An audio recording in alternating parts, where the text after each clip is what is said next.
Hey guys, so today I want to compare the Galaxy S3 versus my iPhone 5 here with iOS 7. Yes, I've been doing a video like this comparing it against many of my Galaxy devices and also HTC devices, the Sony Xperia Z device as well. So I want to do one with the Galaxy S3 as well. This is my 4G Galaxy S3, which I right now use as my main smartphone. You can see that I have this kind of clean setup at the moment with I noticed that if you don't have any icons on your home screen, it makes you have this kind of nice feeling of clean experience.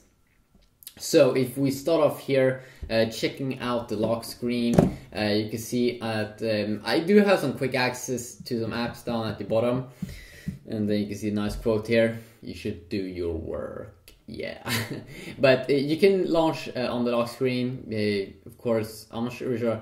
I don't think, no, I can't have any widgets that I can have on the S4 on the lock screen, like the camera app, access to that. I'm pretty sure I can't have that in this version of Android. But there's a new version to the Galaxy S3, the Android 4.2.2, that I haven't installed at the moment.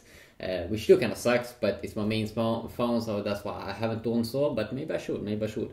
Or at least I think I don't have done that, yeah. So, quick access to some apps at the bottom, which is very nice. I rarely use it though, rarely use it. And of course with the new iOS 7, completely new interface, more like a black and white look, more like a flat version of iOS. You have quick access to the camera, so you can have one swipe up. You don't decide though what kind of apps on the lock screen that you should have that in iOS, but you have quick access to the camera, HDR mode here as well, of course in the camera app. Of course all the apps in iOS 7 has been updated, like the camera app, as you can see over here. You have this kind of swiping UI.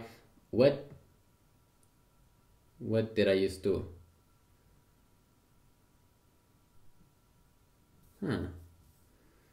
Interesting. I have not seen this, that you can swipe inside of the camera app. Well, that's pretty cool. So the square mode here, I think this is mode for Instagram. And then of course we do, well, do you have the normal panorama mode when you take a picture and go like this? Of course, this is also available in the Galaxy S3. Video mode also, of course, that's awesome. Maybe you should have that. Maybe that's obvious. You have this new control center in iOS 7, which if we launch up the screen here, if you swipe from the bottom page, we finally got some toggles here inside of my little device over here. And these are some very nice toggles. Some nice toggles that you do get, of course, you've been getting toggles now in Android now for quite some time. When you swipe down from the top, you can see the time, and you can see all my toggles here, and also a brightness slider. Now it seems like you get some toggles here in iOS finally. So some toggles like airplane mode, Wi-Fi mode, Bluetooth mode, do not disturb mode when you don't want anyone to be able to call you, and then this portrait orientation lock, which is very nice, and then a brightness slider, which is probably one of the more nice things ever over there. So pretty clean look. You also have this this player here, of course, when you play music, Spotify or the stock music app, and also may work with other apps. I have not tried it. I usually use Spotify, and then this one works pretty good. Of course, you will see this kind of, if you play music in Android, you will also see this little music player pop up here, so that could be good to know. You have also some access to some quick access or quick apps, like a flashlight here, which could be a little bit useful. The alarm app, which also have access to work clock, stopwatch, and timer. And timer and those is probably something that I would use a ton. Yeah, I would probably use it a ton. Swipe up here, also the calculator and the camera, quick access to those. So that that is this control center that they're calling it. If you go into the settings area here, you can see that if you don't want to have it enabled on the lock screen, let's say you want to have a little bit of privacy over there, you can remove it so it won't get access to. And do not disturb mode that you have quick access to in a toggle, you can go and tweak it in here a little bit in the settings. Notification center, of course, is when you swipe down from the top here, you can decide what you want to show here, but the stock is the calendar. And I do suppose that all the notifications that you do get inside of iOS 7 also will pop up here somewhere in the notification center, because that's like the name of it, notification center, not control center. So you can also see here with the nice iOS 7 update that it has like nice transparent there, you can see through, which is pretty nice. So you have your all notifications probably, and your missed notifications and stuff, like when you probably get missed calls and stuff. You can also, as I said in the settings area, tweak the notification center, so if you want to show stocks and stuff, you can do so as well. So the main difference still here between iOS 7, I can also go over specific app like the browser, maybe in other videos, compare the browser app, the phone app, the music app, the stock versions, of course. And as you do know, with Android, you get a little bit more freedom here. Well, especially on the home screens, that we can have cool transitions. We can have different launchers, so we can have even more epic transitions and stuff.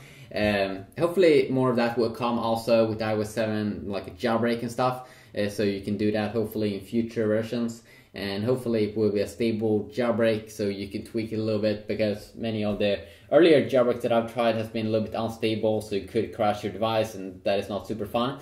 But still, the main reason here, or main difference here between Android and iOS, of course, is that you can you can no longer have, or you never actually been able to have widgets inside of iOS. It's just a grid of icons, where you have a little bit more freedom here, or a ton of more freedom here inside of Android with my search widget here at the top.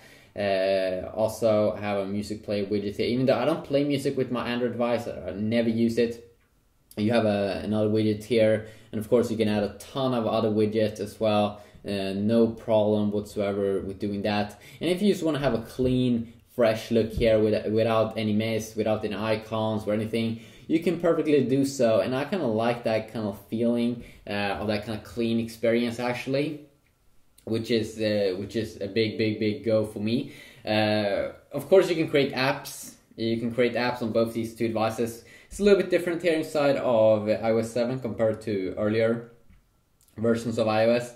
Now it centers it here, and you can use stuff in a ton of things here. So a little bit different there compared to earlier. Of course, this is probably maybe a little bit better than what we can see here. If you do the same thing here on Android, it will create a little bit of a folder, just as in iOS 6 and earlier versions of Android. Also, in terms of multitasking, it's a little bit different here. Again, one more time on in the new version of iOS 7. Let's check it out. Let's just double tap here, and you will see that it's a little bit more centered now. You have this kind of view here in the center, where you can swipe up things to remove it, kind of like the HTC have been doing with their devices. So kind of better there. There's no button though to quickly close everything, which I would enjoy. Of course, on my Samsung device here, you just hold in the home button, and you will see here the apps that I've opened up. And the nice thing here is that we have just one button there, and we can remove everything, close everything, which is extremely nice. You also have a quick access there to some internal stuff here, like active programs, downloaded stuff, RAM, and the storage. So you can check out that pretty quick. But definitely I would love to have just a quick close button if you just want to close everything, you just want to clear up some stuff. I always like that kind of clean feeling. Of course, you still have Siri versus S-Voice that of course you can have here in terms of voice assistant. So let's try to set the alarm here.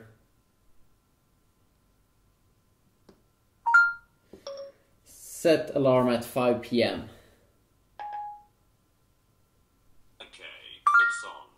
So you can see it's a little bit... the 1700 alarm. Okay. Console. Let me do an internet search for No. to console. Okay, as you can see, it fell a little bit here on S voice. And you also did see Siri, the voice assistant inside of iOS, was a little bit quicker there at responding and looks a little bit better here. And what I do like also about Siri here is that I can quickly disable this alarm that used to activate, which I can't do over here. So Siri is actually, the voice assistant definitely probably is a little bit better here than S voice if you want to use voice assistant. But usually if I want to set the alarm on my main smartphone, which is the S3 at the moment, this 4G version of S3, I usually do use S voice because I think it's easier to just say it in one sentence than just put it in. Quick little look here, quick little comparison. Also now, if you want to search for anything, of course, on your Android smartphone, if you want to search for anything on your Android smartphone, just hold in the home key and you can type in stuffs. If you want to search now on iOS, it's a little bit different compared to earlier, where earlier you just had to go to the far left and you had a cool search option. But now you can swipe down on any page just like that, and you can quickly start to type in something, which is pretty awesome. They will show all of your music stuff, or all of your normal files, and also the applications that match the search criteria. So quick little comparison. If you want me to compare any specific app with these two phones, please let me know about that, and I will see what I can do. Hopefully you did enjoy this video, and hopefully I'll see you all in the next video. Yeah, have a good day and peace.